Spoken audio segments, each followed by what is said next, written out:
C'est une joie pour nous d'être là. Il y a des relations d'amitié depuis des années. Et dans ce réseau d'écoles, je dirais que ce qui nous soude les uns les autres, c'est aussi une amitié. On ne se prend pas trop au sérieux non plus. Et je crois que c'est bien. Et dans la continuité donc ce soir, le thème, ça va être le défi de la transmission.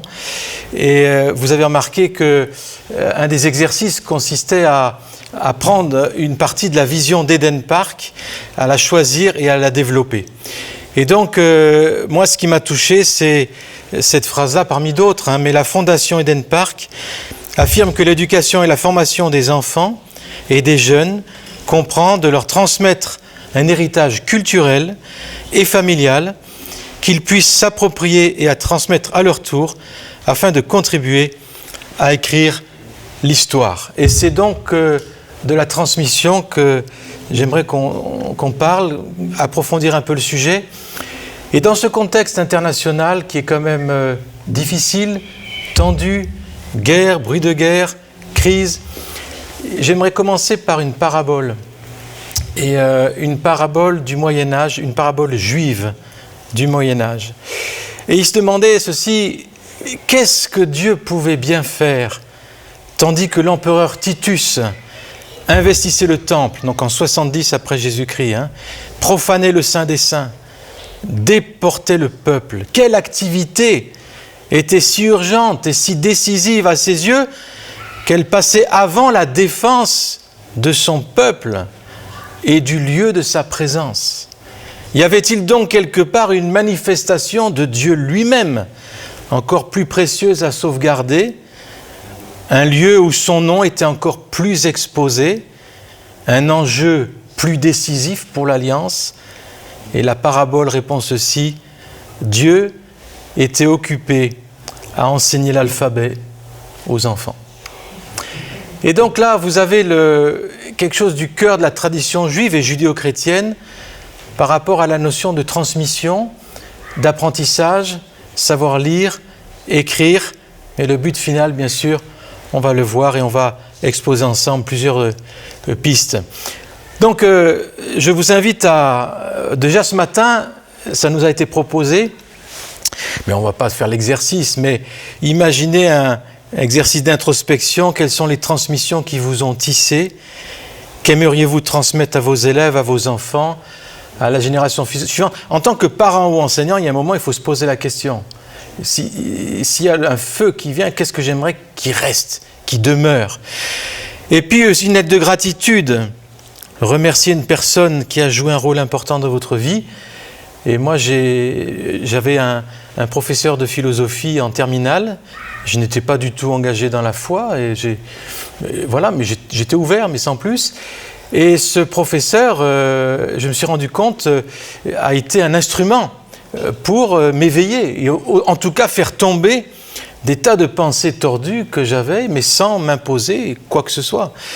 Et donc j'ai reconnu après des années que ça a été dans ma trajectoire, ma vie, quelqu'un d'important. Et 30 ans après, je suis allé le voir, c'était à Lyon, il était devenu le recteur de l'Université catholique de Lyon, il s'appelait Xavier Lacroix. Et donc je demande au secrétariat de voir le recteur, il me dit « mais c'est pourquoi ?» Je dis « je suis un ancien élève, oui mais encore ». Bon, j'ai eu un peu de mal, mais j'arrive à son bureau. Et là je lui dis « voilà, j'aimerais dire merci ». Pour ce que vous avez été, ce que vous avez fait dans ma vie, en un an. Et je l'ai connu un peu plus après. Et donc là, il était stupéfait. Il dit, mais je suis en train d'écrire un livre sur la paternité. Je dis, voilà, vous êtes un père pour moi. Et merci. Et donc, voilà, je crois que c'est important dans notre vie. Puis du coup, du côté parent-enseignant, qu'est-ce qu'on aimerait qu'on dise de nous, quoi, Et puis alors l'épitaphe, quelle trace aimeriez-vous laisser de votre passage sur Terre? CJ, tel pédagogue, voilà, il a inspiré tant d'élèves. Qu'est-ce qu'on a? Alors on rigole un peu, mais c'est qu'on réfléchit, on ne peut pas éduquer sans réfléchir à ce qui est essentiel. Qu'est-ce que je veux transmettre d'essentiel? Et quelle trace voulons-nous laisser en tant que réseau d'école, en tant qu'école, etc. Donc voilà, et alors ces questions sont importantes et régulièrement à se reposer. Alors, quelques points, transmettre, c'est transmitter, ça c'est envoyer de l'autre côté, déposer au-delà, voilà. Donc, faire perpétuer ce qui est essentiel pour nous, ce qui est important, et voilà, pour que ça soit déposé au-delà de nous-mêmes. Donc c'est vraiment très fort. Donc ça peut être des connaissances, ça peut être des valeurs, des expériences, des difficultés, des émotions, voilà, amour, désir, expression charnelle, témoignage. Voilà, il y a une réalité spirituelle qu'on peut transmettre, il y a une réalité psychique, il y a une réalité aussi charnelle de notre vie de tous les jours, incarnée. Alors, juste quelques fondements avant d'aller plus loin, mais il y a 3 dimensions à la transmission, et je crois que c'est en tant que parent ou enseignant, c'est capital de savoir ça, c'est qu'il y a une dimension naturelle, c'est le don de la vie.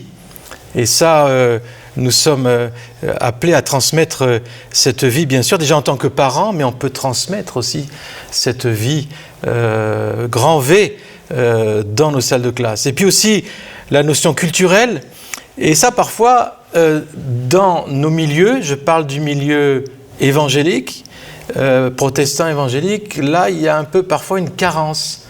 Parce que la culture, c'est quelque chose dont on se méfie un peu parfois. On dit il faut connaître la Bible, oui, mais la culture, bon, c'est secondaire, etc. Et on va voir que le premier mandat que Dieu a donné, c'est le mandat culturel, justement. Et on a vu, Dieu s'occupait dans la parabole juive d'enseigner aux enfants l'alphabet. Et donc tout commence par là, la culture, dimension culturelle, et puis la dimension spirituelle aussi. Et puis on a besoin de dimension spirituelle, on a besoin de sens. Voilà. Alors, Manuela ce matin, elle a cité un texte biblique qui nous parle de la transmission et des enjeux de la transmission. Ce texte, il me taraude depuis des années. C'est ce texte en Genèse 18, verset 19, l'appel d'Abraham, et Dieu qui dit « Je l'ai choisi » afin qu'il ordonne à ses fils, à sa maison après lui, de garder la voie de l'Éternel en pratiquant la droiture, la justice, et qu'ainsi l'Éternel accomplisse en faveur d'Abraham les promesses qu'il lui a faites. On connaît ce texte, mais moi, ce qui m'a touché un jour, c'est par rapport aux promesses. Et moi, vous savez, Dieu est un Dieu qui a des projets de bonheur pour chaque individu, pour chaque nation. Difficile à croire parfois dans des situations tendues, d'ébranlement, de guerre. Et pourtant, le projet de Dieu est toujours un projet de restauration et de guérison. Et alors, on s'est dit, mais toutes ces promesses, pour la Suisse, pour la France, pour nos vies, on aimerait les voir s'accomplir. Comment je peux hâter l'accomplissement des promesses? Et là, dans l'appel d'Abraham, il dit, je l'ai choisi afin qu'il transmette à ses enfants, afin que j'accomplisse les promesses. Ça veut dire que la transmission, c'est la courroie justement de transmission entre l'appel et la promesse. Et donc on peut être plein de rêves pour nos pays, pour nos familles, etc. Mais l'accomplissement des promesses est conditionné à la transmission. Et c'est pourquoi ce domaine de la transmission est tellement en crise aujourd'hui. C'est pas anodin. Et c'est pas seulement, c'est tous les milieux. Dans le milieu philosophique, dans le milieu sociologique, tout le monde admet que nous sommes en pleine crise de transmission aujourd'hui. Donc, pourquoi ce domaine est tellement attaqué? Moi, je crois parce qu'il y a des promesses attachées. Alors, pas à n'importe quelle transmission, mais en tout cas à beaucoup de types. Et dans Deutéronome, juste ce passage biblique intéressant, écoute Israël, c'est le Shema Israël, hein. L'Éternel ton Dieu est le seul éternel, tu aimeras l'Éternel ton Dieu de tout ton cœur, de toute ton âme, de toute ta force, de tous commandements que je te donne aujourd'hui seront dans ton cœur, tu les inculqueras à tes enfants, tu en parleras quand tu seras en voyage dans ta maison, quand tu iras en voyage, quand tu te coucheras, quand tu te lèveras, tu les liras comme un signe sur tes mains, ils seront comme des frontons entre tes yeux, tu les écriras sur les poteaux de ta maison. Et donc la vision d'Eden Park, alors je cite quand même, c'est pas la Bible, hein, je dirais, mais quand même, elle est proche. La fondation d'Eden Park affirme que le but de l'éducation et de la formation est de permettre à chaque être humain de reconnaître, d'honorer son Créateur. Mais souvent on s'arrête là dans Deutéronome. On dit voilà, il y a un travail de transmission, il faut transmettre, il faut inculquer, il faut transmettre l'héritage, etc. Mais le pourquoi, il est après. L'Éternel ton Dieu te fera entrer dans le pays qu'il a juré à tes pères, Abraham, Isaac et Jacob, de te donner. Tu posséderas de grandes et bonnes villes que tu n'as pas bâties, des maisons, etc., que tu n'as pas bâties, des citernes que tu as creusées, que tu n'as pas creusées, des vignes, etc. Donc on voit que l'héritage, il dépend de la transmission. Il y a un pays promis pour chacun de nous, pour chaque enfant. Et le pays promis, c'est trouver le pourquoi il est fait et créé. Et c'est ça le bonheur, c'est ça le pays promis. Et pour une nation, c'est trouver aussi sa destinée en tant que nation. Et une nation a toujours comme destinée d'être en bénédiction pour les autres. Et là, en tant que Français, j'aimerais remercier la Suisse, par exemple, pour l'héritage dont on a été aussi bénéficiaire en France. Merci la Suisse d'avoir levé des gens comme Pestalozzi, par exemple, d'avoir accueilli des réfugiés français, d'avoir nourri, et dans cette belle ville d'Yverzon, dont il y a des œuvres pour l'enfance, un puits qui est assez particulier quand même. Donc vous voyez, cette dimension de Deutéronome, de l'héritage, voilà, il y a un pays promis. Et dans la transmission, c'est ce rêve dont tu parlais. Vous savez, Martin Luther King, quand il dit « j'ai fait un rêve », et qui cite beaucoup de textes bibliques dans ce rêve, mais ça a percuté toute la société. Il a vu quelque chose et il a travaillé pour la justice. Eh bien, en éducation, c'est pareil, il y a besoin de rêves et pas se les fabriquer. Mais il y a des rêves de Dieu, et les rêves de Dieu, c'est que chacun atteigne un pays promis. Donc en fait, les enfants sont des héritiers. Et là, avant d'aller parler de cette crise de transmission, j'aimerais donner ce rappel qu'il est dit dans plusieurs passages. Par exemple, Romains 8, si nous sommes enfants, nous sommes aussi héritiers de Dieu, co-héritiers de Christ. En effet, ce n'est pas par la loi que l'héritage du monde a été promis à Abraham, à sa postérité, mais c'est par la justice de la foi. L'héritage du monde. Est-ce que nous et nos enfants, on a bien conscience que nous sommes héritiers du monde?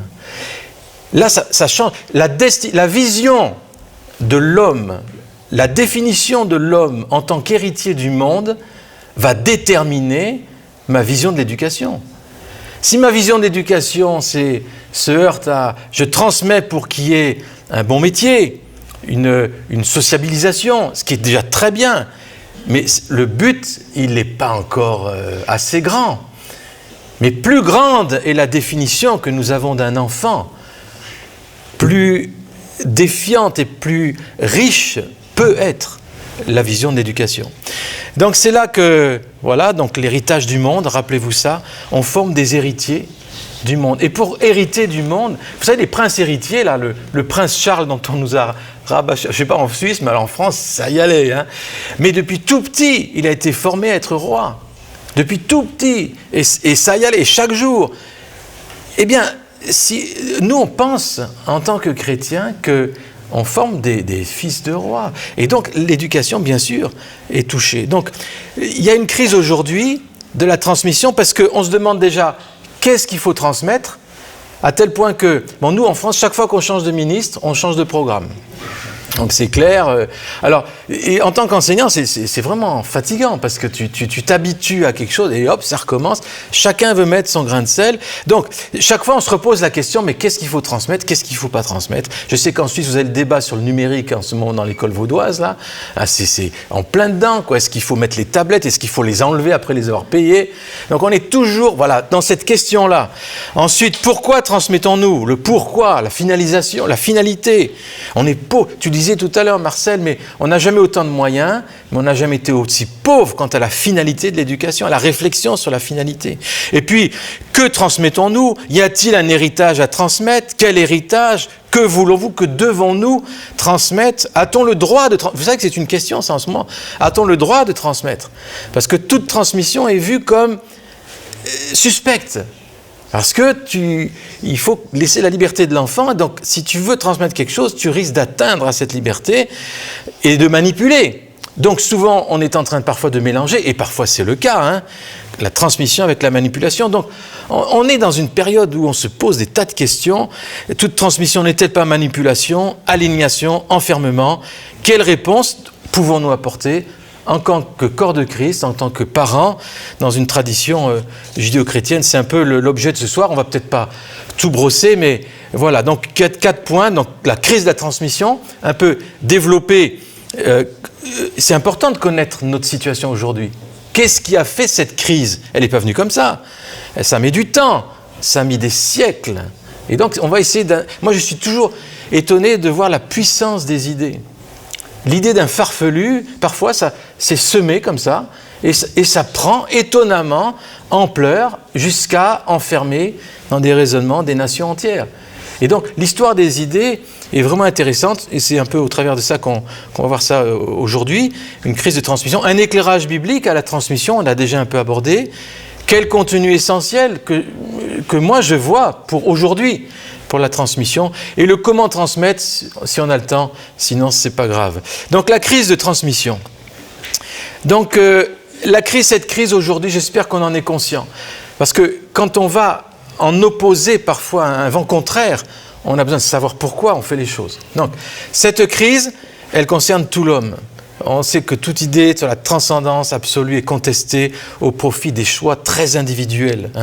L'apparition des nouvelles configurations familiales aussi, nouveaux modes de procréation, nouvelles unions. Donc tout ça, ça remet un peu en question la légitimité même de la transmission. Et c'est au moment où notre culture, où l'on déchiffre de mieux en mieux les processus de transmission, on connaît le cerveau, on sait comment ça fonctionne, la mémoire, tout. On a des psychologues, on a des gens fantastiques qui connaissent comment se développe un enfant. Mais par contre, dites-moi, la transmission elle-même, on est habitué par le doute complet. Qu'est-ce qu'on doit transmettre et qu'est-ce qu'on peut transmettre? Il y a un homme qui s'appelle un poète, je ne sais pas si vous connaissez René Char, il a écrit ceci: « Notre héritage n'est précédé d'aucun testament ». Donc c'est un peu désespérant. Cette phrase est étonnante parce qu'elle illustre bien le XXe siècle en particulier. Vous savez que le mot testament, en Bible, en hébreu c'est bérith, en grec didaké, donc ça parle de l'alliance. Donc on pourrait dire cette même phrase: notre héritage n'est précédé d'aucune alliance. Une alliance, c'est quoi? C'est une parole à laquelle je dois répondre, entre autres. Et donc, aujourd'hui, il n'y a aucune parole à laquelle répondre. Il n'y a pas d'idée d'alliance.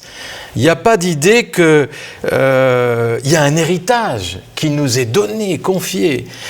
Alors, on est on forme des déshérités, des générations sans héritage, et on leur dit, c'est à toi tout seul de trouver et le sens des choses, et la signification, et à toi tout seul, tu es seul. Ça me rappelle l'image d'un philosophe existentialiste.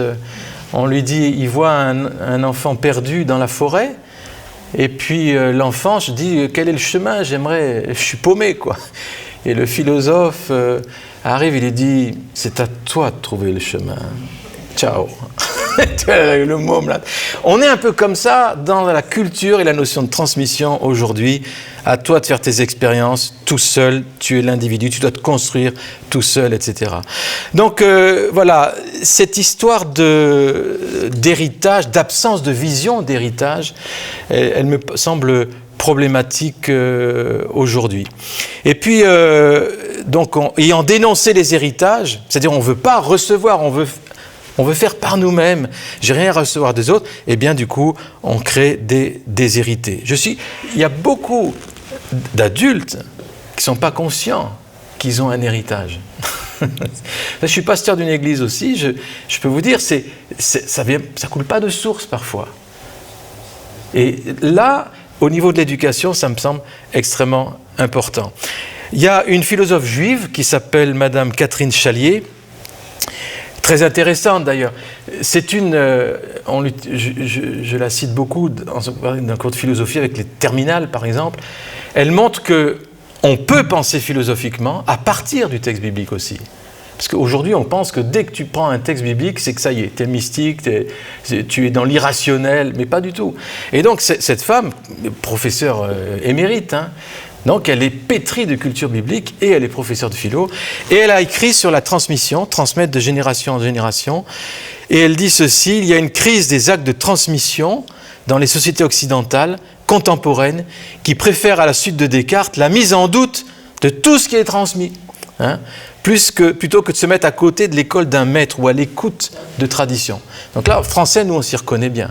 Vous savez, moi, Descartes, j'en ai soupé aussi pendant longtemps. Alors, il y a des bonnes choses, hein, je ne veux pas tout jeter, mais quand même, cette idée de tout douter pour arriver à un fondement certain, du coup, cette pratique du doute constante n'a pas aidé dans une valorisation de la transmission. Alors, la modernité, dit-elle, semble avoir perdu confiance en cette idée que chacun est appelé à devenir une partie importante d'une longue histoire, commencée bien avant lui et destinée à se poursuivre après lui. Il pourrait même la juger aussi inutile que nocive au regard des critères d'efficacité, de réussite, de performance, de rentabilité. Et c'est un peu là où on est aujourd'hui.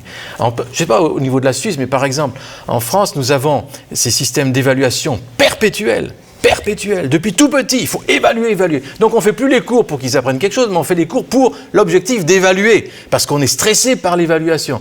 Donc là, on a basculé. C'était pas comme ça avant, et je ne pense pas que ça soit profitable. Donc l'acte de transmettre, dit-elle, se heurte à la volonté de l'homme d'être un sujet différent, singulier, unique, qui revendique sa singularité.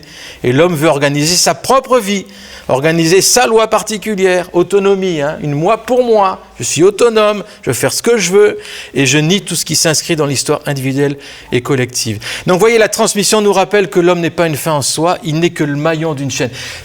La tradition judéo-chrétienne valorise cette idée-là très fortement. Et dans une culture comme aujourd'hui, ça devient rare. Et le sens d'être... Beaucoup de jeunes se sentent perdus parce qu'ils ne se sentent pas du tout dans une chaîne quelconque. Donc, il y a vraiment le sentiment d'être étranger dans sa propre ville, dans sa propre famille, dans son propre monde. Voilà, il manque ce fil qui relie les générations, dit-elle.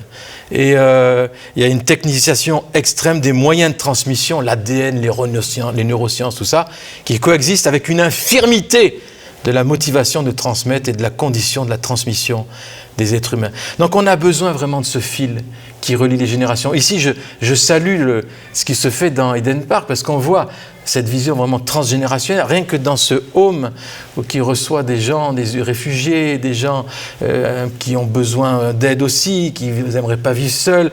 On voit ces personnes plus âgées vivre avec les plus petits. Donc on voit quelque chose c'est plein de sens, c'est plein de vie. Nous-mêmes, on est dans une chambre là-haut, et puis le couloir, ça sert de salle de jeu pour les enfants, par exemple. C'est vraiment plein de vie, ce lieu, même le samedi. Voyez, donc on a besoin de ce fil, et je crois qu'aujourd'hui, s'il faut résumer cette crise de transmission, c'est qu'aujourd'hui, expliquer, démontrer, ça c'est valorisé. Ça, il faut expliquer, il faut démontrer. Et voilà, on est soucieux de rationalité, d'égalité, d'autonomie. Et il y a aussi une tendance qui est très forte, c'est le désir de neutralité absolue. Vous savez, quand on parle en France de laïcité, normalement, c'est l'acceptation de chaque courant, etc. Et la neutralité de l'État au niveau religieux, etc. Mais le problème, c'est qu'il y a parfois un tel désir de neutralité que ça devient des chambres aseptisées de tout. Et donc, on a perdu énormément de sens. On s'informe, ça oui, garantie de neutralité, mais du coup, cette neutralité, elle amène un dessèchement énorme. Et moi, je crois de toute façon, c'est pas possible d'être neutre. On enseigne avec son cœur, avec ce qu'on est. Il n'y a pas de neutralité.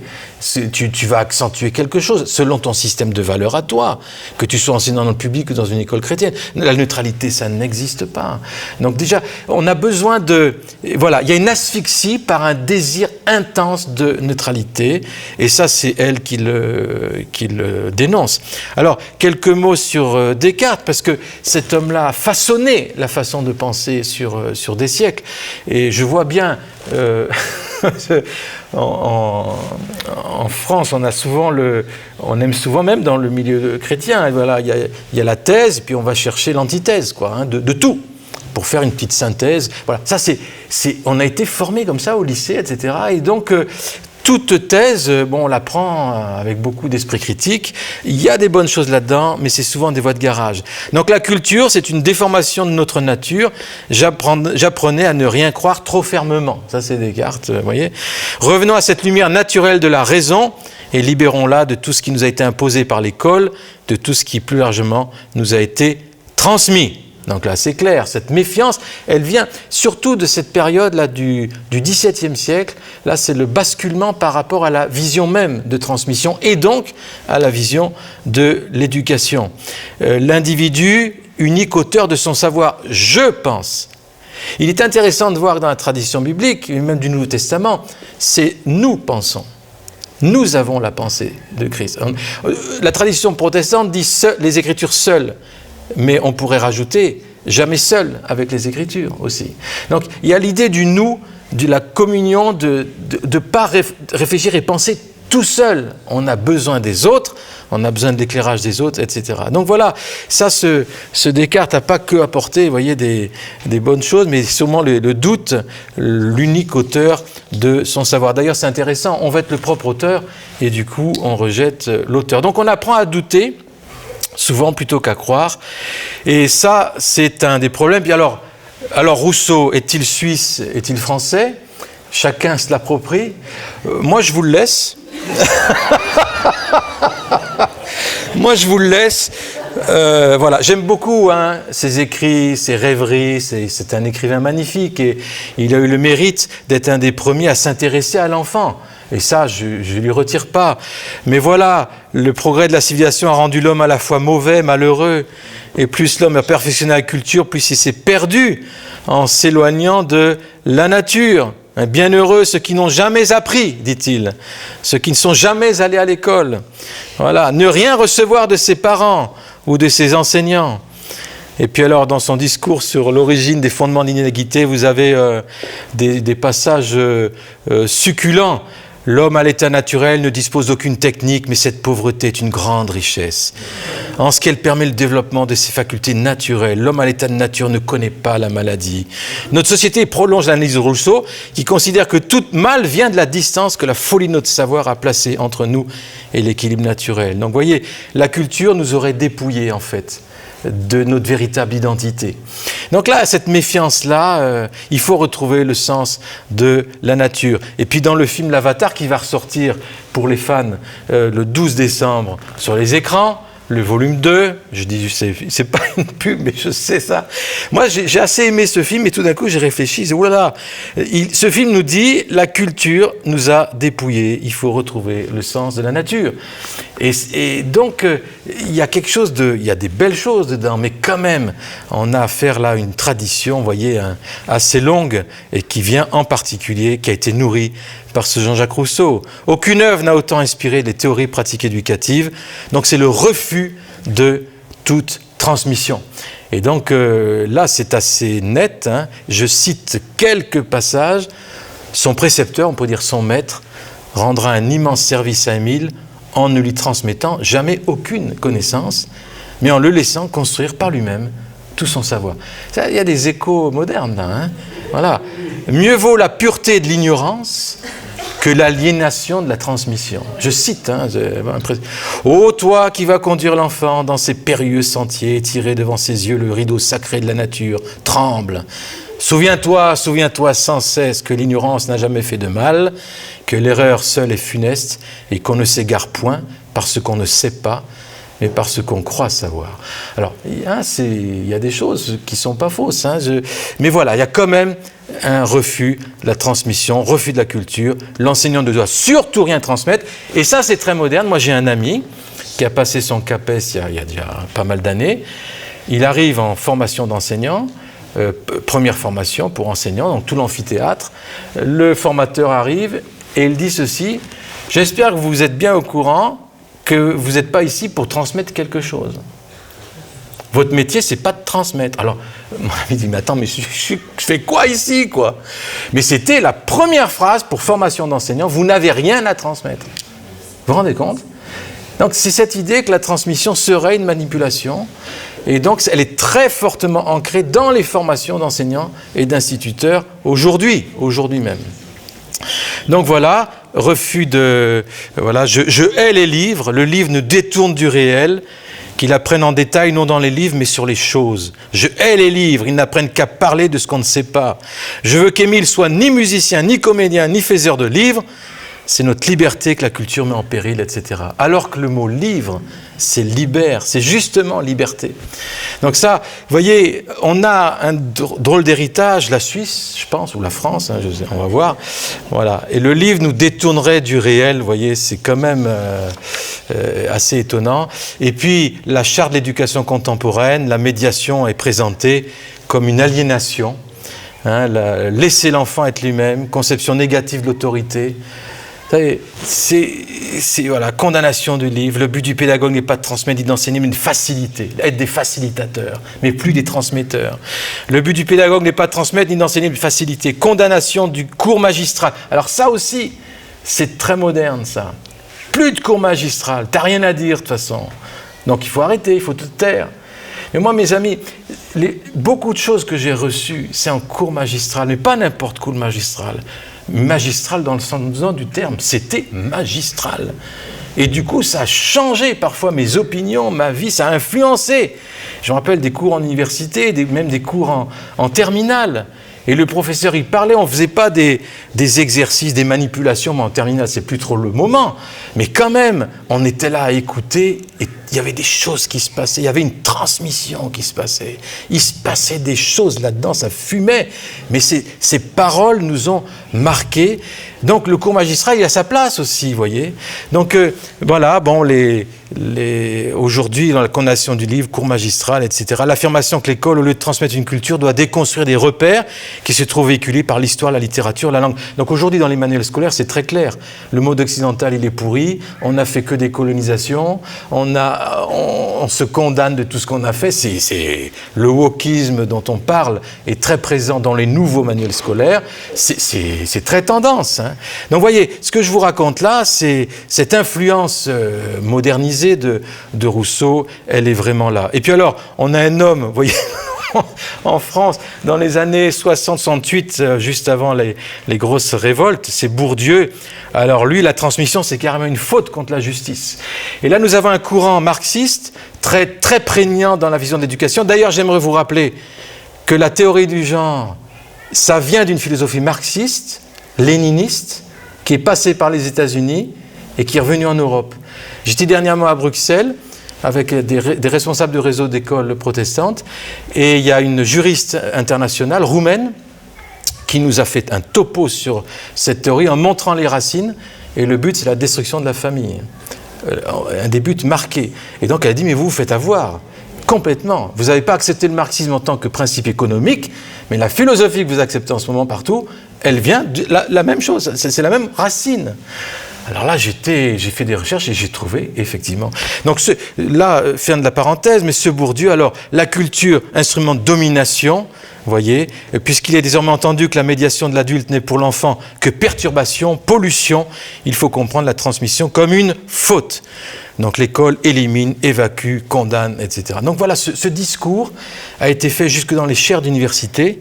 Et bon, on n'est pas sorti indemne de tout ça. Dans des articles de journaux assez récents, bon, la culture générale est discriminatoire. Ça, c'est le ministre de l'Enseignement supérieur, décembre 2009.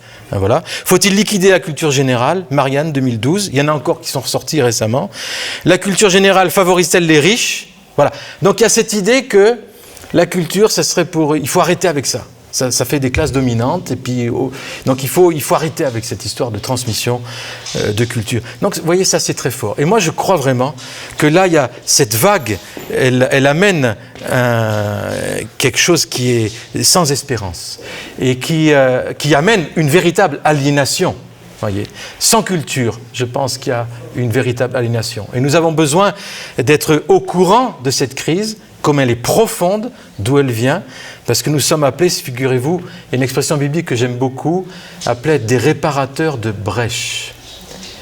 Et les brèches se sont faites dans les systèmes de pensée, qui ensuite sont rentrés dans les écoles, les programmes pédagogiques, etc. En général, il faut 30 ans pour qu'une idée arrive dans une salle de classe.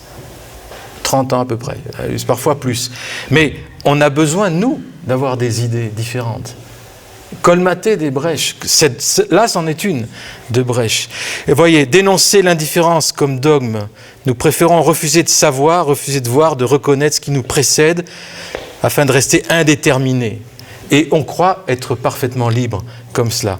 Donc, je ne veux pas trop m'étendre sur ce panorama, si vous voulez. Mais on pourrait en dire beaucoup, mais dans la société postmoderne dans laquelle nous sommes, la déconstruction, c'est un leitmotiv. Il faut déconstruire. Donc, on déconstruit les Lumières, la vérité, la science, la nation, la transmission, l'altérité. Il y a une déconstruction systématique. Et je me dis, en tant qu'éducateurs, nous sommes appelés à bâtir. Nous ne sommes pas appelés à déconstruire, nous sommes appelés à bâtir. Donc voilà le contexte, notre contexte, et le mythe constructif. Voilà, l'écriture inclusive. Je ne sais pas en Suisse où ça en est, cette histoire. En France, heureusement, il y a des résistances, mais ça devient impossible, cette histoire de l'écriture inclusive. Un langage non sexiste, dégenré. Vous voyez, l'ensemble des règles qui cherchent à éviter toute discrimination. Voilà. Donc on arrive à vraiment des choses compliquées, quoi. Il y a une piscine qui vient d'être construite chez nous avec des toilettes non genrées. Non genrées, vous voyez, donc voilà. Donc vraiment, il y a un moment, il y a même le manque de bon sens, quoi. Voilà. Alors le mythe constructiviste, c'est l'écriture inclusive, elle est portée par ce mythe. L'être humain est à l'origine d'une page blanche. Voilà. Les enfants sont venus une page blanche. Chacun pourra noircir la page comme il le veut, comme il aura choisi. Il peut choisir. Cette maladie d'une fausse conception de la liberté, qui croit que la liberté, c'est faire ce que je veux et faire mes choix et refuser toute détermination et tout héritage, même biologique. Donc là, vous voyez, on arrive à une sorte de paroxysme. Et maintenant, on arrive à la notion d'espérance, le visage d'espérance. Moi, je pense que quand il y a une mort ou une déconstruction dans une culture, eh bien, c'est le signe que Dieu veut bâtir. Et vous savez, parfois, on a besoin d'être assez désespéré de nos propres cultures pour être ouvert à des changements et être parfois porteur de changements. Donc, les éclairages, quelques-uns, on a cité Genèse 18, Exode 10, tu raconteras à tes fils, la notion des histoires, raconter des histoires, inspirer les enfants, se souvenir, toute cette notion de transmission du début des Écritures qui est là. Pourquoi ? Parce que la transmission, c'est la caractéristique de Dieu lui-même, le Dieu d'Abraham, d'Isaac, de Jacob. Rien que dans ce nom-là, vous avez la transmission qui est là. Et vous savez, je fais beaucoup de mariages, et puis il y a un texte qu'on aime bien avec les mariés, c'est ce fameux texte de la corde à 3 fils. Alors ça, on l'utilise, voilà, il y a le mari, il y a l'épouse, et puis il y a Dieu. Et ça, c'est la corde à 3 fils qui ne rompt pas. Je crois que c'est ça aussi. Mais l'interprétation des Juifs par rapport à cette écriture, c'est que pour eux, ça parle de 3 générations. Et que 3 générations qui marchent ensemble, avec les mêmes valeurs, avec la force de l'affection et tout ça, ça peut transformer des nations. On peut jamais détruire ça. Donc vous voyez, c'est une autre façon de penser. 3 générations, enfants, parents, grands-parents, unis entre eux, font un triangle de sagesse, un triangle saint pour l'éternel. C'est une corde solide, une corde à 3 nœuds. Alors moi, je vous encourage, je sais que vous êtes déjà sensibilisés à cette histoire d'intergénération. Moi, je suis un heureux grand-père avec 8 enfants et j'ai la joie que tous nos enfants, eh bien, ils aient choisi l'école que le grand-papa et la grand-maman ont fondée. Alors, avec des imperfections dont ils se rappellent et dont j'avais peur que du coup, ça les... Vous voyez, ensuite, il faut payer, tout ça. Est-ce qu'ils vont inscrire leurs enfants dans l'école qu'on a fondée, quoi ? Eh bien, en fait, oui. Et pour eux, ça a été... alors pour nous, on a dit ouf, parce qu'on n'a pas eu que des très bons éléments. Mes enfants n'ont pas été des très bons éléments dans l'école. Ils ont fait des pitreries. Je peux vous dire, c'était quelque chose. J'avais un aîné, mais j'étais directeur en plus. Alors je peux vous dire, c'était pas facile à gérer. Et c'était un pitre. Les autres n'arrivaient plus à travailler. Et moi, j'arrivais plus à enseigner, quoi. Voilà, c'était ça le truc. Alors, donc vous voyez, mais la corde à 3 fils, je peux vous dire, c'est en train de marcher. Alors j'attends un peu, c'est un peu jeune encore, ils ont 12 ans, l'aîné des petits-enfants, mais il y a quelque chose de magnifique là, cette corde à 3 fils. Une véritable transmission, elle élève. Et moi je vois ce texte des Actes des Apôtres, l'apôtre Pierre qui dit « Je n'ai ni argent ni or, mais ce que j'ai, je te le donne au nom de Jésus-Christ, lève-toi » et il marche et prenant par la main droite, il le fait lever. Et moi, je trouve qu'ici, on pourrait approfondir, mais nous avons ici le rôle du pédagogue. Il prend par la main et il fait lever, d'où notre mot français « élève ». Élève, ça vient de « élever ». C'est élever vers qui, vers quoi? C'est pas de l'élevage. C'est pas de l'élevage, c'est élever. Et donc, on voit cette main tendue, c'est d'ailleurs le mot origine du pédagogue, c'est l'esclave qui accompagne l'enfant à l'école. Donc, cette histoire d'une main, elle est là depuis l'Antiquité. Une main qui accompagne, voilà, donc, et qui lève et qui relève. Et dans nos écoles chrétiennes, on pourrait dire j'ai pas beaucoup d'argent, j'ai pas beaucoup d'or, mais ce que je te donne, eh bien, c'est au nom de Jésus-Christ, lève-toi. Voilà. Une génération debout. Transmettre par le livre, vous savez qu'il est dit dans Exode 23, je te donnerai des tables de pierre. Et c'est intéressant parce que donc les tables de pierre sur lesquelles les 10 commandements étaient gravés, et cette expression table de pierre, c'est Eben, et vous avez Ab, c'est papa, et Ben, c'est fils. Et dans le mot table de pierre, vous avez père-fils, vous avez la transmission. Rien que dans le mot lui-même qui parle de ces tables sur lesquelles sont gravés les commandements. Donc là, en fait, ça nous dit quoi? Ça nous dit que la transmission, c'est une affaire de père à fils. Et là, on a un secret de la transmission dans l'héritage biblique. C'est comme Pestalozzi l'avait vu. C'est-à-dire que la solution, la clé, c'est la clé, avoir la clé des cœurs et les aimer comme un père. Et c'est ce que Pestalozzi a fait. On rappelait dans l'atelier, vous savez, l'épisode de Pestalozzi dans la ville de Stans, quand il a commencé son ministère, il a raflé 80 gamins pouilleux, violents, dont personne ne voulait, qui erraient dans les rues parce que c'était une période très instable. Il les a pris chez lui. Alors déjà, prendre tout seul 80 gamins comme ça, chez soi, moi déjà avec 2, je suis fatigué, donc imaginez si 80, je ne sais pas. Bon, il avait une aide pour la cuisine, mais c'est tout. Et puis alors il raconte, je ne pouvais rien faire avec eux. Alors j'ai dit, mais tu as fait quoi comme pédagogue là? Tu fais quoi là? Alors il raconte, il dit, mais pendant des mois, mon seul objectif, c'était toucher leur cœur. Il a mis des mois. Et un jour, la relation s'est faite.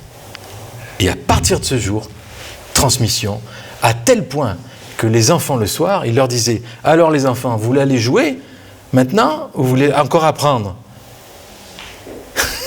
On va encore apprendre. Quand tu te dis ça, mais comment il fait quoi? Même nous, école chrétienne, là c'est le mystère. Mais il avait touché leur cœur. Et la transmission, c'est une histoire de cœur. Le cœur de l'éducation, c'est l'éducation du cœur. Et là je dis ça souvent, mais je crois que c'est essentiel.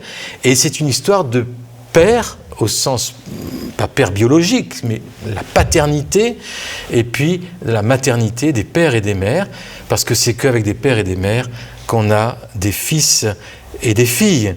Et donc, cette notion de transmettre, là vous avez l'image de Salomon et David, tout le livre des Proverbes, magnifique livre de méditation pour les enseignants, mais ça nous parle d'une transmission. David, qui veut transmettre à son fils Salomon, qui est appelé à devenir roi. Et comment est-ce qu'il commence à transmettre? Il lui dit « mon fils ». Alors tu voulais me dire « oui, mais c'est normal, parce que c'est le papa ». Mais oui, mais dans la tradition juive, celui qui dit « mon fils », ce n'est pas forcément le père biologique. Ça peut être l'instituteur, le maître, etc. Donc il y a une relation de paternité qui est là, et l'élève est considéré comme un fils dans la maison. Donc la transmission ici, et la transmission pour un roi comme Salomon, il fallait transmettre quelque chose de précieux. Alors, David, vous connaissez l'histoire, depuis tout petit, Salomon, il lui dit, écoute, il y a un trésor, il y a le plus grand des trésors, tu sais ce que c'est plus que l'or, c'est plus que les perles. Alors le gamin, mais c'est quoi ce trésor? C'est la sagesse. Ah, c'est quoi la sagesse? Et vous avez une déclinaison, à tel point que quand Salomon devient un roi, Dieu lui dit, qu'est-ce que tu veux, Salomon? Je te donne tout ce que tu veux, dis-moi ce que tu veux. Et il a dit, moi, Je veux ce que mon papa m'a dit qui était le plus précieux. Je veux la sagesse. Et ça fait tellement plaisir à Dieu, cette prière, qu'il lui a dit, puisque tu m'as demandé ça, et pas des richesses, et la réussite, et tout ça, mais tu m'as demandé la sagesse, et bien non seulement tu auras la sagesse, mais tu auras tout le reste. Vous voyez, je ne connais pas de prière dans la Bible qui ait touché le cœur de Dieu comme ça. Et je pense que la transmission aujourd'hui, le défi d'une transmission, c'est de transmettre la sagesse. On ne va pas décliner ce soir tout ce que c'est, mais la sagesse, elle se niche dans le cœur. La sagesse, c'est pas seulement, ça peut être très pratique, expérimental, c'est savoir vivre. La sagesse biblique, c'est savoir faire des choix. La sagesse biblique, c'est savoir gouverner sa propre vie. Et le mot dans Proverbes chapitre 1, verset 5, il est dit, la sagesse pour apprendre, il y a le mot gouverner, mais c'est le mot qui veut dire, c'est le même mot pour conduire un bateau. Voilà, tu vas apprendre à gouverner ta vie. C'est quand même étonnant aujourd'hui. Parfois, on a des gens qui ont des cerveaux à 7 étages et ils ne savent même pas gouverner leur propre vie, quoi. Tu te dis, mais attends, mais ça a servi à quoi? Ça a servi à quoi? Et quelle est l'autorité qu'il peut avoir en tant que gouvernant si tu ne sais pas gouverner ta propre vie? Donc, l'idée, c'est que en transmettant la sagesse, on transmet la capacité de vivre et de gouverner sa propre vie. Voilà, vous avez aussi l'idée de la sagesse, elle se transmet, il y a un contenu. Ce contenu, bon, ça on connaît, hein, ça peut être des programmes. Tous les programmes scolaires, c'est quoi? C'est des programmes sur la création, sur le monde, voilà, c'est tout. Hein. Tous les programmes scolaires, c'est là-dessus. Eh bien, la sagesse, vous savez, là je redis, Salomon, un jour, il est dit que Dieu a donné une telle sagesse à Salomon que des gens du monde entier venaient écouter ce qu'il avait à dire. Et puis alors, il est dit que c'est le premier livre des rois, chapitre 4, Dieu donna à Salomon de la sagesse, de l'intelligence, des connaissances multipliées comme le sable au bord de la mer. La sagesse de Salomon surpassait la sagesse de tous les fils de l'Orient, toute la sagesse des Égyptiens. Il était plus sage qu'aucun homme, sa renommée était répandue dans toutes les nations. Mais il a fait quoi? Mais c'est quoi qu'il a fait pour avoir une telle réputation? Il a prononcé 3000 sentences. Alors là, entre parenthèses, à l'époque, on les connaissait par cœur. La tradition antique, c'est qu'on pouvait réciter des milliers de vers, l'Odyssée, l'Iliade, tout ça, c'était par cœur. Mais dans la tradition juive, c'est la Torah qui était par cœur. Et puis alors, ça y allait, quoi. Hein. L'apprentissage, c'était mettre dans le cœur. Alors ça, c'est toute une symbolique. Mais voilà, il a prononcé 3000 sentences et composé 1005 cantiques. J'aime bien la précision. 1005 cantiques, donc des chansons, des psaumes, des hymnes. Et il a parlé sur les arbres, depuis le cèdre du Liban jusqu'à l'hysope qui sort de la muraille. Il a parlé sur les animaux, les oiseaux, les reptiles, les poissons. Il venait des gens de tous les peuples pour entendre cette sagesse de Salomon de la part de tous les rois de la terre qui avaient entendu parler de sa sagesse. Il dit, mais qu'est-ce qu'il a pu dire sur les arbres, quoi? On aimerait quand même savoir. Mais voyez, qu'est-ce qu'il a fait? Il avait un discours sur la création que personne d'autre n'avait, que personne n'avait jamais entendu. C'est quoi l'école? Sinon un discours sur la création. Et quel est le discours que nous avons sur la création? Et moi je crois que ce lien coupé entre créateur et création et créature, eh bien, brouille les pensées. Et l'apôtre Paul va dire plus tard, n'ayant pas reconnu le créateur dans ses œuvres, ils ont eu leur pensée obscurcie. Romains chapitre 1. Et donc, la pensée occidentale a été obscurcie avec cette coupure création-créateur. Dans le processus d'apprentissage, obscurcie aussi par le manque de paternité et de maternité. Du coup, on n'a plus de fils et de filles. Or, l'héritage n'est donné qu'à des fils. Et c'est le mot ouios en grec, c'est-à-dire le fils qui est mature, c'est plus l'enfant. Donc voilà. Et la famille, donc comme Salomon, mais la famille, c'est le cadre de la transmission. Écoute mon fils, n'oublie pas mes enseignements. Il y a un moment dans les Proverbes, il est dit, mon fils, mon élève, quoi, donne-moi ton cœur. Vous voyez, donc on voit cette sève qui est là, ce climat en fait familial. Et on discutait dans un atelier tout à l'heure une enseignante, je ne sais pas si elle est là, qui venait de France, où on lui avait dit, surtout, oui, pas d'affection au niveau des enfants. Vous êtes professionnels, donc surtout pas d'affection. Vous n'êtes pas des parents, vous êtes des professionnels. Donc on sépare les deux. Bibliquement, on ne peut pas enseigner sans affection. On ne peut pas. C'est l'apôtre Paul qui dit, moi je donne ma vie, c'est pas seulement mon enseignement, mais c'est ma vie que je vous donne. Je vous donne ma tendresse. Il est comme une maman qui soupire les douleurs de l'enfantement pour ses élèves. Enfin voilà, toute cette tradition nous montre qu'il y a besoin d'affection. Don Bosco, un des plus grands pédagogues catholiques de l'histoire, a dit sans affection et sans confiance, il n'y a pas d'éducation. Il n'y a pas d'éducation. Donc on doit retrouver l'affection. Alors bien sûr, attention, c'est vrai qu'on est dans une période, il y a aussi des abus sexuels, etc.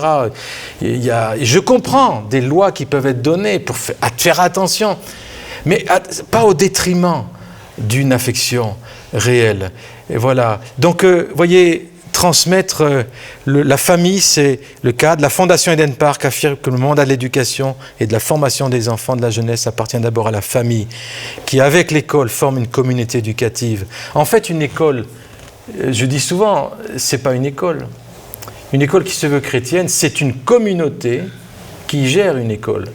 C'est pas pareil. C'est une famille qui gère une école. La famille et ce climat façonnent les enfants. Quelques contenus par rapport à la transmission.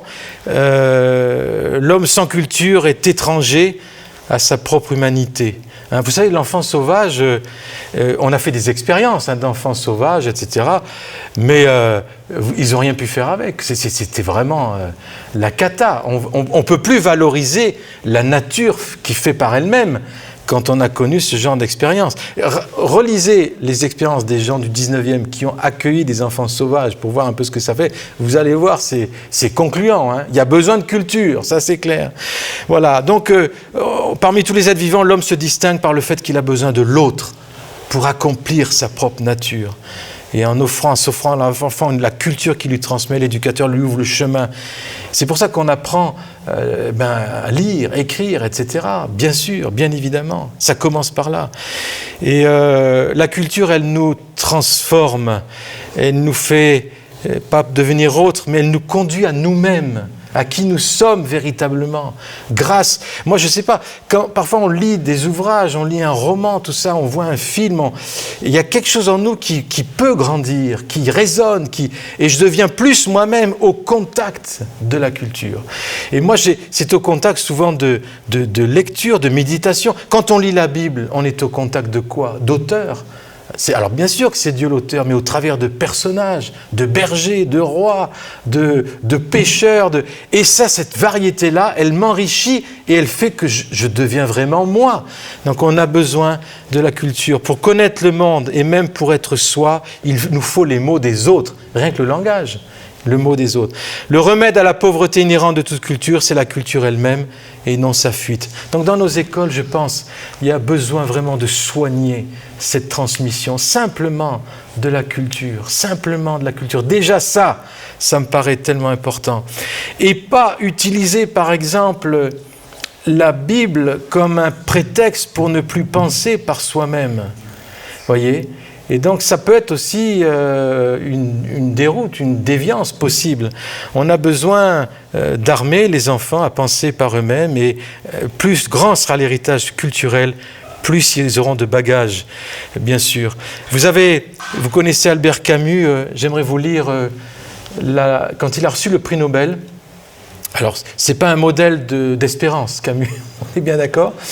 Mais bon, quand même, voilà ce qu'il dit.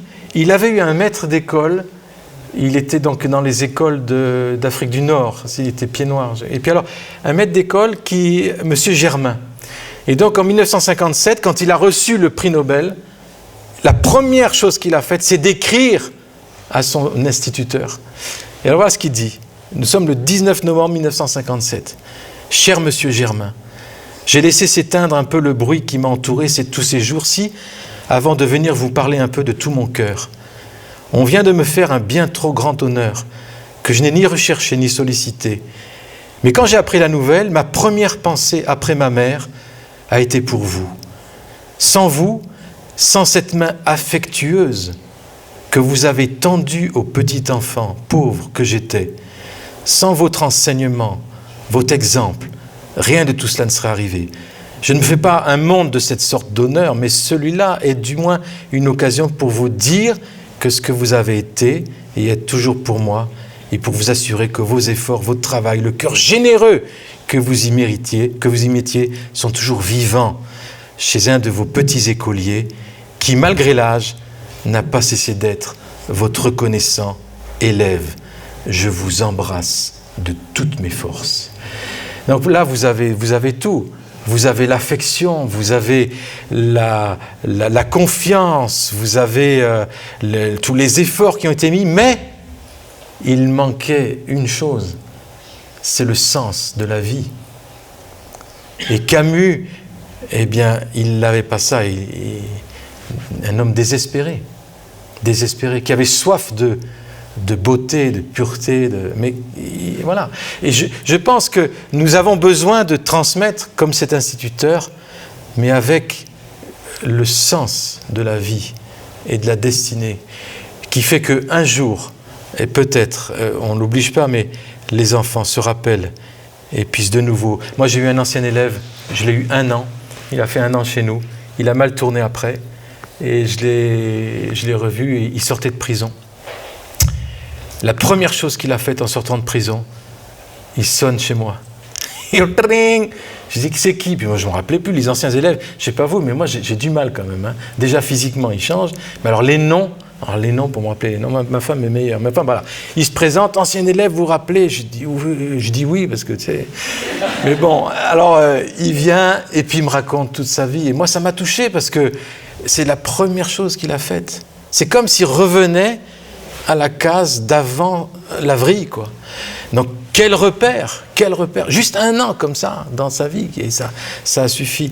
Voilà. Donc, voyez, transmettre l'identité bien sûr, de fils et de filles, et la vision d'Eden Park, voilà, le sens de la responsabilité aussi.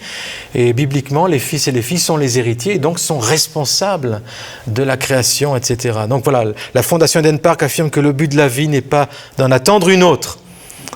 Ça, j'aime bien ça. C'est très bon, Marcel, ça. Par contre, il n'y a pas le mot sagesse dans ta vision. Bon, ça va pas.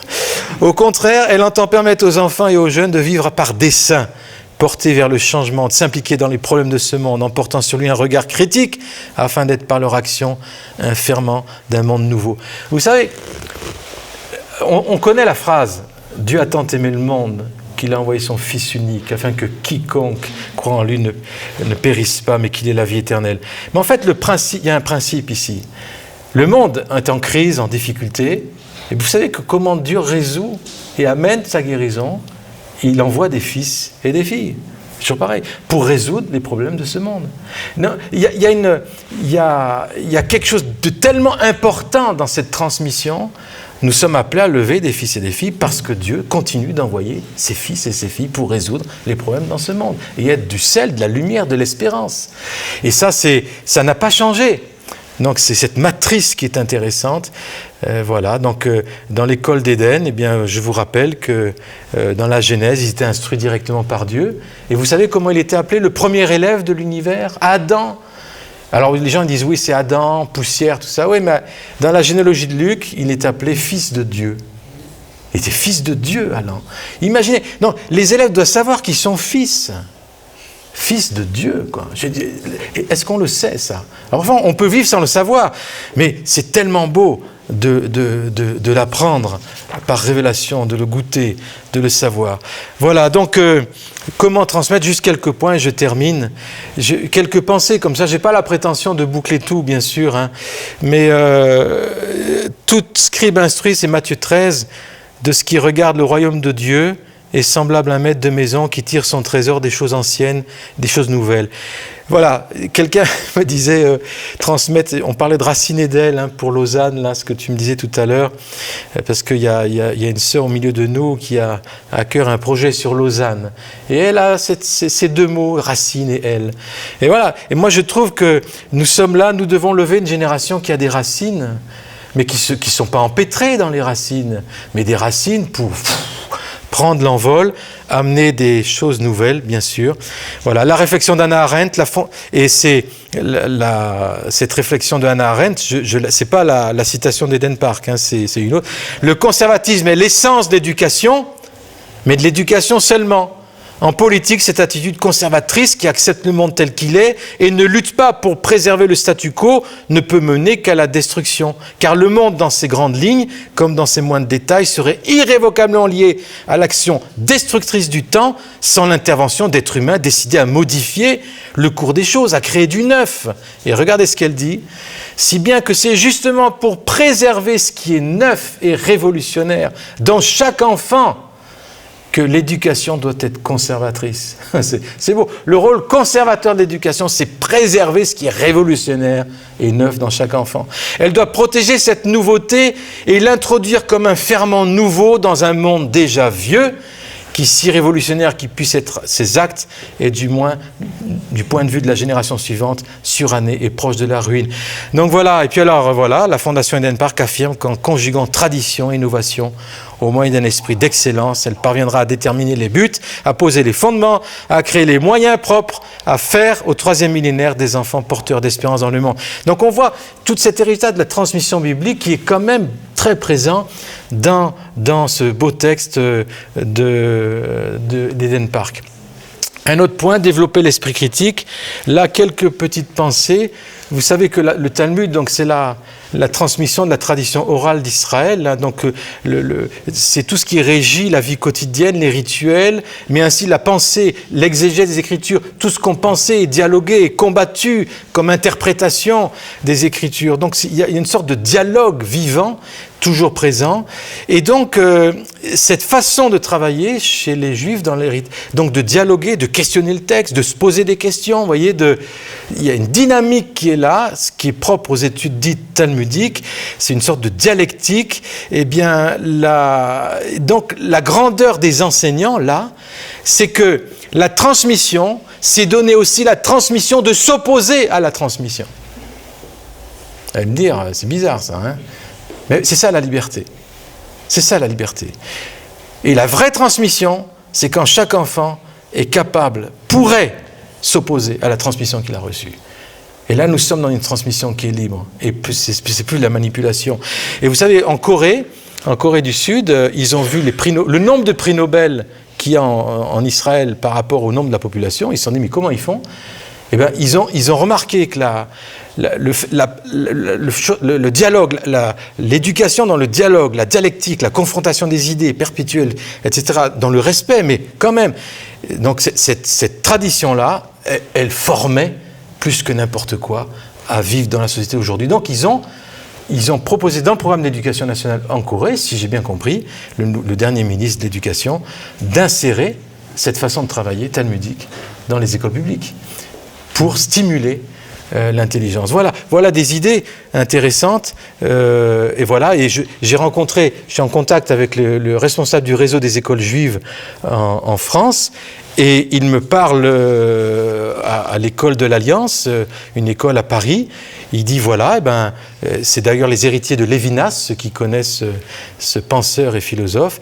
Ils disent on fait comme ça, fondé sur un apprentissage de la littérature, selon les programmes d'éducation nationale, additionné à une étude et une discussion des textes littéraires, ainsi qu'un atelier d'écriture à raison d'1 heure par semaine qui permet aux enfants d'être eux-mêmes acteurs, créateurs de textes et d'avoir ainsi un rapport intime à la culture. Donc on s'inspire des techniques d'études talmudiques pour développer chez l'enfant l'analyse rigoureuse, l'esprit de synthèse qui permet de combiner les acquis, de faire émerger un raisonnement ou une création. Et nous, chrétiens, l'apôtre Paul qui nous dit « Sois toujours prêt de rendre raison de la foi qui est en toi ». C'est-à-dire l'argumentaire. Les réformés, les prédicateurs réformés, je peux vous dire, ils étaient baignés dans ces écoles protestantes, dans le style oratoire, la capacité de parler et de convaincre. Moi, dans ma ville, près de chez moi, à Belfort, vous avez Farel, l'évangéliste Farel. Il est arrivé dans une ville, sur la place du village, on le confrontait avec quelqu'un d'autre, et personne ne voulait plus parler avec lui, parce qu'il était tellement armé, le grec, l'hébreu, la Bible, la culture et tout, qu'il descendait tout le monde, quoi. Et il amenait l'évangile de façon pertinente. Donc là, et petite parenthèse, la ville de Montbéliard, qui était qui a été touché par sa prédication. Il paraît que 80%, tout le monde sur la place du marché là, a été touché par l'évangile. Mais il a dit, je ne quitte pas cette ville tant que je n'ai pas l'assurance que tous les enfants ne sont pas dans des écoles chrétiennes. Donc un homme, un instituteur, M. Toussaint, réformation de tous les programmes scolaires, mise en place d'instituteurs et d'institutrices avec la parole de Dieu au centre, et enfin Farel est parti. Vous voyez, ça n'a rien à voir. Un évangéliste aujourd'hui, 80% du monde qui se convertit, dit bon, je vais dans l'autre, quoi. Tu vois, mais l'idée de la formation extraordinaire. Et donc transmettre par les livres, le livre c'est aussi quelque chose qui peut libérer. Le livre, c'est un chemin. Je ne pourrais pas détailler trop, mais il y aurait beaucoup de choses à dire. Aujourd'hui, dans nos églises, dans nos écoles, il y a du mal à lire. Vous savez que la lecture biblique est en perte de vitesse de façon impressionnante. Il y a un problème avec le livre. Et Jacques Ellul a déjà annoncé ça depuis longtemps. Il a dit « Attention !» L'image est en train de remplacer le texte. Faites attention. Il faut qu'on habitue au texte. Il faut qu'on habitue à la lecture. Ça me paraît important pour préserver ne serait-ce que la liberté de penser dans nos pays. Donc il faut vraiment un rapport au livre. Il faut raconter, il faut continuer. Voilà, les livres feront croître, transmettent en racontant des histoires. C'est étonnant que Dieu se révèle par des histoires. Des histoires vraies, mais aussi des histoires comme des paraboles, des histoires. Il faut remettre des histoires dans le processus éducatif, d'où ce livre qu'on vous a offert là, mais pour que vous en créiez d'autres histoires. Voilà, donc quelqu'un disait, l'école sans la Bible, c'est pour nous l'école décapitée. C'était une conférence d'Edmond-Pressensé, nous sommes en 1824, c'est un pasteur protestant. Pour mieux dire, matérialisé, dépourvu de son moyen le plus efficace d'influence et d'éducation. Il faut que les églises évangéliques aient leurs propres écoles et qu'elles ne reculent pour cela devant aucun sacrifice. Voilà, donc voilà l'importance de transmettre, bien sûr, cette parole. Et puis, je termine par la joie qu'il y a de transmettre. Et je connais, il y a une dame qui s'appelle Nathalie Sartou-Laïus, bon, c'est une catholique. Vous savez, il y a une tradition catholique très très forte dans nos pays, merveilleuse au niveau de la vision d'éducation, et elle dit ceci: dans la transmission, la jubilation de la passation de la vie prend le pas sur l'angoisse de sa finitude. Et seule cette jubilation peut aider les jeunes adultes à changer de génération, à trouver eux-mêmes le goût de vivre, à se mettre dans la position d'affronter les prochaines batailles du savoir, ainsi que les grands bouleversements culturels à venir. Et bien voilà, que nous soyons des joyeux éducateurs, Comenius disait éduquer à la joie, Bosco aussi. Nous avons besoin de retrouver dans la transmission du contenu, du sens, de l'affection, de la vérité et de la joie. Mes amis, qu'on soit vraiment ces transmetteurs et que Eden Park vive longtemps conformément à sa vision dont on a redéveloppé quelques aspects, mais dont on pourrait parler encore beaucoup. Alors merci à vous, merci pour vos engagements. Je sais qu'ici il y a des membres de comité, des membres du personnel, des parents, mais voilà, merci à vous pour cette belle aventure et de bénédiction aussi pour les autres, parce que ces écoles sont ouvertes à tous et je crois que c'est extraordinaire. Voilà Marcel, je te laisse la parole. Merci pour l'invitation.